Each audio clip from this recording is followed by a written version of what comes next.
Students at an elementary school were asked to write an essay about what they would like God to do for them. At the end of the day, while grading the essays, a teacher read one that made her very emotional. Her husband, who had just walked in the house, saw her crying and asked her, "What happened?" She answered, "Read this. It is one of my school's students' essays." And it said, "Oh God, tonight I ask you something very special. Make me into a television set. I want to take its place and live like the TV in my house. Have my own special place and have my family around me to be taken seriously when I talk. I want to be the center of attention and be heard without interruptions or questions. I want to receive the same special care as the TV set receives, even when it is not working. Have the company of my dad when he arrives home from work, even when he is tired. And I want my mom to want me when she is sad and upset, instead of ignoring me. And I want my brothers to fight over me. I want to feel that family just leave everything aside every now and then just to spend some time with me. And last but not the least, ensure that I can make them all happy and entertain them. Lord, I don't ask you for much. I just want to be like a TV." At that moment, the husband said, "My God, poor kid, what horrible parents." The wife looked up at him and said, "That essay is the essay of our son." In a nutshell, emotional neglect is when a parent fails to see, know, or understand their child as they really are, rather than through the lens of what the parent thinks they are or wants them to be. It sometimes means a lack of attention and care at others. It is a lack of boundaries, rules, and structure. Sometimes it is a lack of encouragement and a failure to provide the tools and lessons needed to navigate the world. Other times, it is parents who are overly busy and distracted and simply fail to see their child in a way the child needs to be seen. Emotional neglect can be present even when the parent is providing for all the child's physical needs.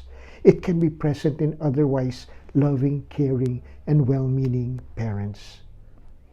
There are various different reasons why a parent may be emotionally neglectful, ranging from simply not having a better model from their own childhood to not having enough emotional resources due to being overworked or otherwise overloaded, to struggling with their own depression and or grief, as a variety of other scenarios. A study shows that oftentimes parents become emotionally neglectful because they too, in one way or another, had been neglected. Take a moment and reflect on the following statements. You tend to judge yourself harshly, generally not much as you would judge others, but harsher at times. Find it hard to know how you are feeling or put your feelings into words. You often feel disappointed or angry at yourself, sometimes for small or no reason at all. Feel lonely and alone, even when you are surrounded by others. You tend to feel like you don't belong, even when you are with friends and family. You tend to feel like you are on the outside looking in. You feel empty inside or numb. Secretly, you feel that there is something deeply wrong with you, and if others found out, they'd leave you. You tend to have difficulty managing your emotions so that when you are upset, it's so hard to self-soothe. You are fiercely independent and sometimes have trouble asking for or receiving help. People sometimes say you are cold or hard to connect with.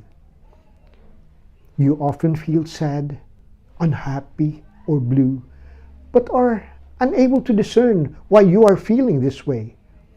You worry that you are unable to reach your potential, be it at work or in your personal life. You tend to have difficulty accurately and objectively noting your strengths and or your weaknesses. You struggle with self-discipline. It's either too much or too little. If most of the statements depicted you, then chances are you grew up with emotional neglect too. And the cycle is repeating itself in your relationship with your children. But fear not, for the cycle can be broken. All you need to do is to be conscious of what is happening and exert extra effort to spend more time and attention with and to your child. Difficult? Yes. Impossible? No. Sacrifices have to be made, however, but those sacrifices are nothing compared to the legacy of happiness and strength that we would have left our children with. Ano ba naman yan? Ang liit na bagay, pinalalaki mo pa, shouted the husband. This is a very common statement that one could hear in maybe 90% of couples. Husband can't seem to understand why his wife does not understand him. Then, wife goes into the don't talk to me mode, a punishing experience for the otherwise loving husband, and the problem worsens. Before being able to practice a profession, one has to first go through at least 4 years of studies. This is so that the person can gain sufficient knowledge and skill in preparation for the practice of his or her profession. In marriage, however, this isn't so. The courtship stage, a period when man and woman are supposed to get to know each other better, has not helped majority of those who enter marriage. Why? It could be because both of them were so blinded by their love for each other during that stage that they didn't even notice or bother to notice their basic differences. Simply put, ang lalaki ay lalaki at ang babae ay babae. And these basic differences are essentially the core and mainstream of misunderstandings and fights that occur during marriage.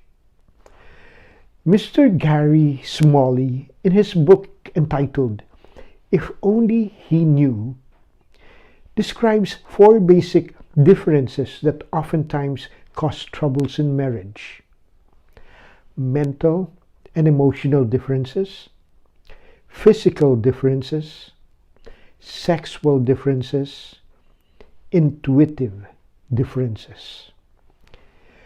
Women tend to be more personal than men, describes Molly.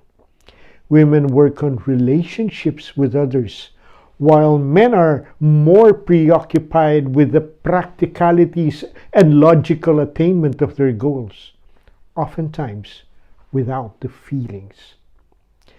The biological differences between men and women are also numerous. For example, did you know that a woman's blood contains more water and 20% fewer red cells? This is the reason why women tire more easily than men. A woman's menstrual cycle is a primary factor in her sexual drive. Touch and romantic words stimulate a woman, whereas a man is stimulated by the sense of sight. And while a man can easily jump into sex, a woman needs hours of emotional and mental preparation. Women catch subliminal messages faster and more accurately, whereas men have a tendency to follow a logical analysis of circumstances or people. So the question is, why is it that husbands can seem to understand their wives? Or why is it that wives can seem to understand their husbands? Everything boils down to the differences that we never knew existed. The differences that we only got to realize after we've said our I do's. We entered marriage with hopes of living one of those storybook lives, those living happily ever after types. We were hoping that our partners would change once we get married. We were not prepared for what to really expect. When your car breaks down in the middle of the road, hindi mo lang basta iiwan ito sa kalye. You first try to see if you could do something to make it run again. And when all else fails, then you contact the mechanic to fix it. While the mechanic works on your car, pinag-aaralan mo kung ano ang ginagawa niya so that you would know what to do the next time it breaks down. Guys, if so much attention can be given to a car, why not as much attention for the relationship with your wife? Understanding needs a large dose of persistence and tons of patience. We need to understand our partner so that our partner would also understand us. We need to keep on trying, even when things don't seem to work out right. We entered marriage. We must never give up. Dad, why don't you trust me? I'm old enough to take care of myself. Spoken from the mouth of a 17-year-old, the statements were direct expression of a teenager's cry for independence. My wife and I were simply concerned about the safety and welfare of our son. But for our son, it was a big thing, a matter of lack of trust in him. The teenage years usher into a teenager's life a search for who he is in this world and what purpose he has to accomplish. This search prompts him to veer away from the dictates of the elders, especially his parents, so that he may find his individuality and unique sense of meaning in life. To adults like us, this is teenage rebellion. To the teenager, however, this is the painful and painstaking birth of an adult. A caterpillar, once ready for life's greater purpose, spins its cocoon and hibernates inside. Days and weeks pass, and the transformation occurs inside the cocoon. When the time is ripe, the insect inside the cocoon wiggles its way out of the cocoon inch by inch and with all the might that it could muster. And after a grueling process of moving out of the cocoon, a beautiful butterfly emerges. The painstaking process of moving out of the cocoon is important to the butterfly because it is during this exercise that its wings are strengthened. Take away that painstaking process and you will have a butterfly with butter wings. Wings that would not be able to hold the butterfly in flight. Such too is the process of a teenager. From puberty, the teenager builds his own world, surrounded by peers and other seemingly trivial personalities and matters. He hibernates in this world of his until such a time that he is ready to move on to the next level. Changes occur while he is in this world. And in order to make it in the adult world, the teenager must painstakingly wiggle his way out of his world. Take away that experience and the pain of this process, and you would have a boneless individual who would not be able to rise again when he falls.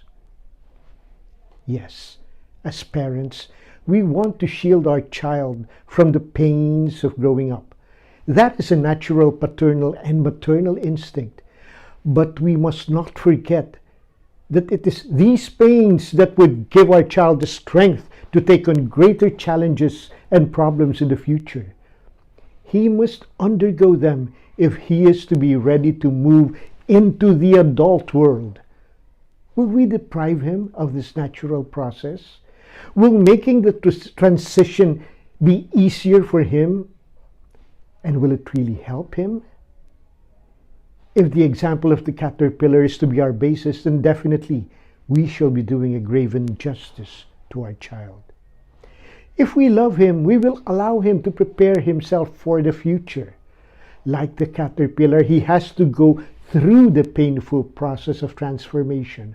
We can help by staying at his side, ever ready to help if and when he asks for our help. But otherwise, the battle is his and his alone. Let us not dip our fingers into it. Let us allow the transformation to take its natural course. Let us allow him to strengthen his wings so that he may be able to fly. Then we would have done our part as parents. May the ties of family love and understanding bind you all, now and always. See you in our next episode. This is your host, Toti San Pedro.